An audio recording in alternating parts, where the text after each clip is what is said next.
Math tabangan na pud ta karon unsaon pag-subtract ng integers, no?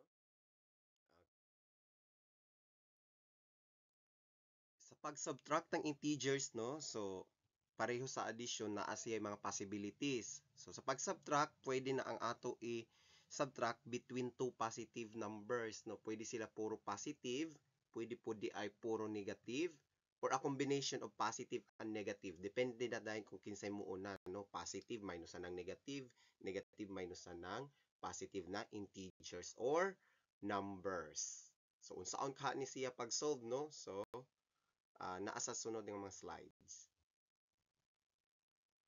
Cases. So naalang tay duha ka steps. So una, i-convert nato ang subtraction sign into addition sign, no? Kay subtraction man ni ato i-convert. So gikan sa subtraction or minus symbol ato himuon nga positive or addition symbol. Sunod, ato i-change or i-take nato ang inverse ng number. Kung 5 siya, so ang inverse ng 5 is negative 5.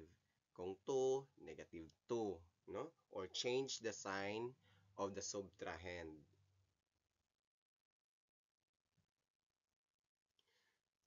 Human nimo pag-change, proceed naman ta sa addition, no? Kung unsa tong kahibaw nimo sa pag-add ng integers, mauna dayon to ang i-apply. Example number 1, 9 minus 4. Okay, so ang subtraction, i-convert nato sa addition. Then, ang subtrahend, ato siya, kuha ng inverse or change the sign of the subtrahend. Kung positive siya, ma-negative siya. No, kana raman ang concept niya diha good. Kung negative pud siya, ma-positive siya. So kung ang ato subtrahend is 4, so it becomes negative 4. Aya pa dayon ka mo proceed dito sa rules ng addition. Sa rules ng addition, pag dili pareho ang sign, unsaon gani? I-minus. So 9 minus 4 is 5. Unsa man ang sign sa mas dako, di ba? 9 man ang dako, positive man siya. So ang final answer nato is 5. Okay?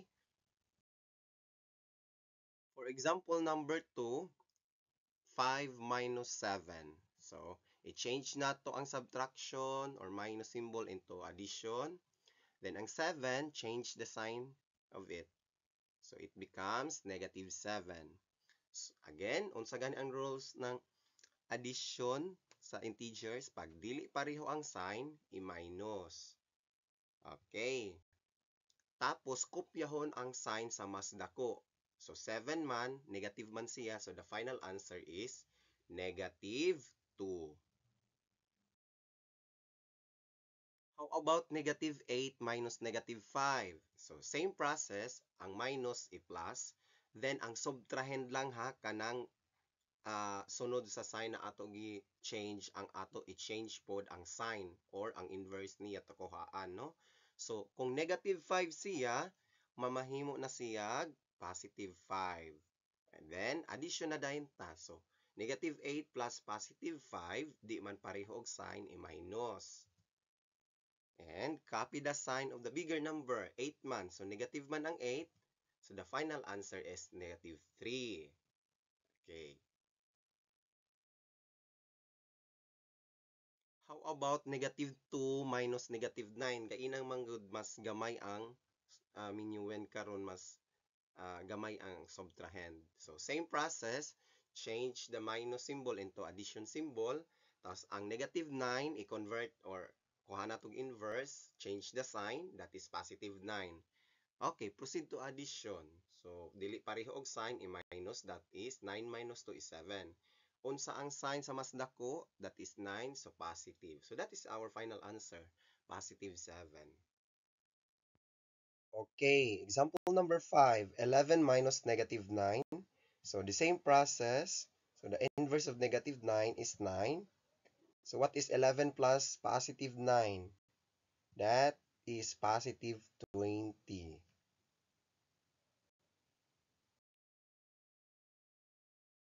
Okay, how about in this case? Okay, same process gihapon ta, no? So, ang positive 3 na subtrahend, mahimo nag negative 3. Negative 8 plus negative 3, uy, pareho naman og sign. So, i-add. So, 8 plus 3, that is 11. Unsa man ang sign? Mauman tong balaod gud sa addition na kung unsa ang pareho nga sign pod, maoy kopyahon lamang. Okay, that is negative, no? So, the final answer is negative 11. How about 0? So, 11 minus 0, wala may kwenta ana, no? So, automatically, that will be positive 11 lang gihapon. Kaya di man siya apektado kapag minus sa iya, wala may kwenta. Okay? Okay, example number 8, 0 minus 9. So, the same process ang minus ma-plus. Then, ang inverse ng 9 is negative 9. So, what is 0 plus negative 9? Okay. That should be negative 9 also. No? Kaya dili man siya apektado. Kaya 0 man na siya. Okay, for example number 9, negative 7 minus 0. So, bisag i-change nimo ang operation, follow the same process, ang negative 7, dili jud siya maapektuhan. So, the answer is negative 7 itself, no? Okay, how about sa case ng ingani? 0 minus negative 6. So, change the sign of the subtrahend, then proceed to addition. So, negative 6 becomes positive 6. So, the final answer is positive 6. Di man siya apektado. Now, how about in this case, 2 minus negative 2? So, change the sign of the subtrahend and proceed to addition. So, ang inverse ng negative 2, positive 2. So, 2 plus positive 2 or 2 plus 2, 4. Okay, how about parihasigid sila, sir? Negative sila puro ang minuwin og subtrahend. Okay. Don't worry, follow the same process. Change the sign of the subtrahend and proceed to addition. Ang negative 3, ang inverse, positive 3. So, negative 3 plus positive 3. Remember, sa rules ng addition, pag dili pareho ang sign, unsaon, i-minus. So, 3 minus 3, 0. Unsay sign? Wala siya'y sign. Because 0 is a unique number. Okay, so kindly pause this video, then answerin ni siya. Kindly subtract the following integers. Now, pwede na nimo i-check kung nakakorek ka sa pag-subtract ng integers.